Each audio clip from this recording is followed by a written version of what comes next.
Hi there. Welcome to Topictrick. I am so excited you are here today.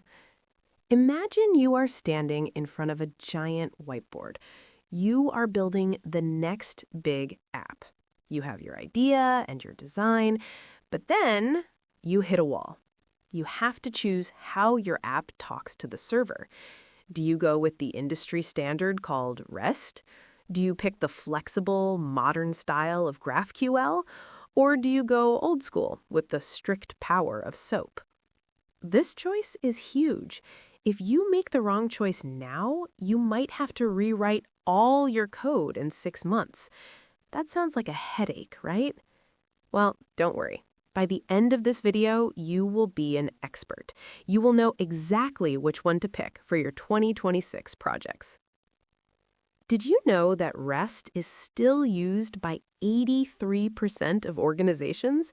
It remains the undisputed king of the internet for its reliability and simplicity. But GraphQL adoption has reached a critical milestone. As predicted by Gartner, over 50% of large enterprises are now running GraphQL in production for their most complex, data-rich applications, a massive jump from just 10% in 2021.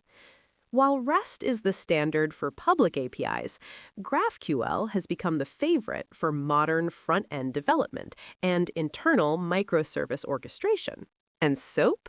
It is still hanging on strong in highly regulated industries like banking, healthcare, and government. We're going to find out why. Let's dive in. Before we get into the how, let's talk about the what. Today, we have 3 big goals. First, we'll define the big 3. We'll look at the fundamental differences between them. You'll learn that SOAP is a protocol, REST is an architectural style, and GraphQL is a query language. Second, we'll talk about a big problem called overfetching. This is the main reason GraphQL was even invented. It's all about making mobile apps faster. Third, we'll create a decision matrix. This will help you choose the right tool for any project. Whether it's a banking app or a simple blog, you'll know the answer. It's going to be a fun ride from basics to advanced. Let's get started with our first analogy. To understand APIs, let's imagine a restaurant. An API is just the waiter. The waiter takes your order to the kitchen and brings your food back. First, let's talk about SOAP. Think of SOAP as a formal banquet. At this banquet, there are very strict rules. You must wear a tuxedo or a fancy dress.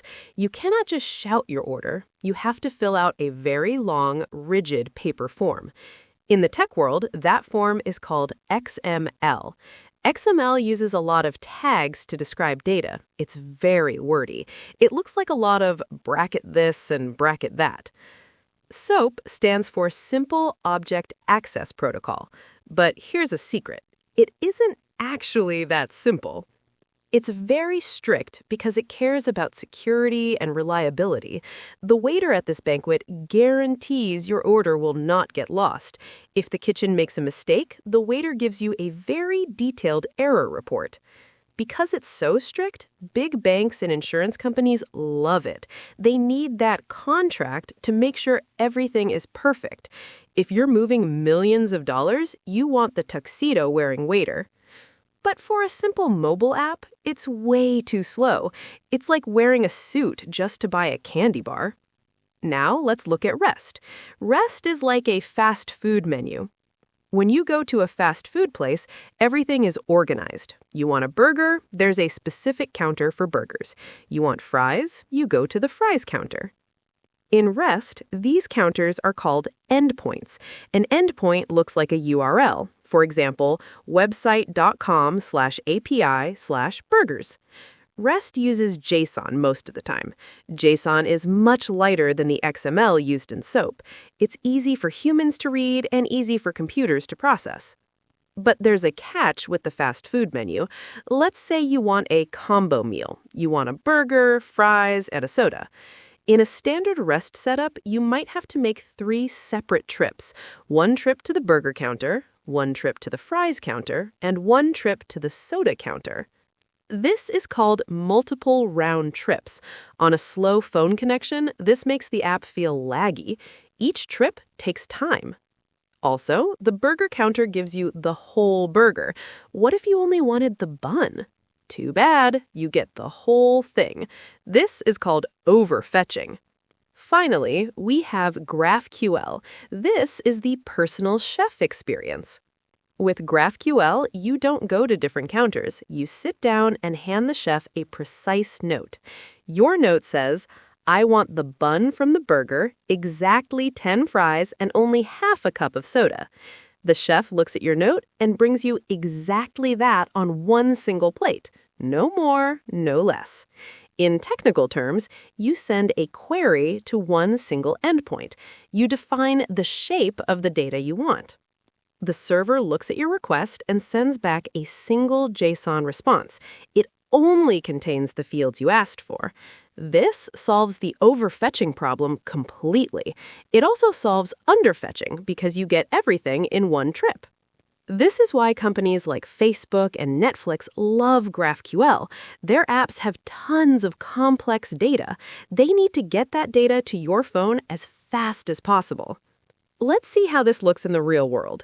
Imagine we need a user's name and their last 3 orders. In REST, we would use a tool like Postman. First, we call users/1. We get a huge block of data. It has the name, but also their address, birthday, and profile picture. We didn't need the picture. Then we call users/1/orders.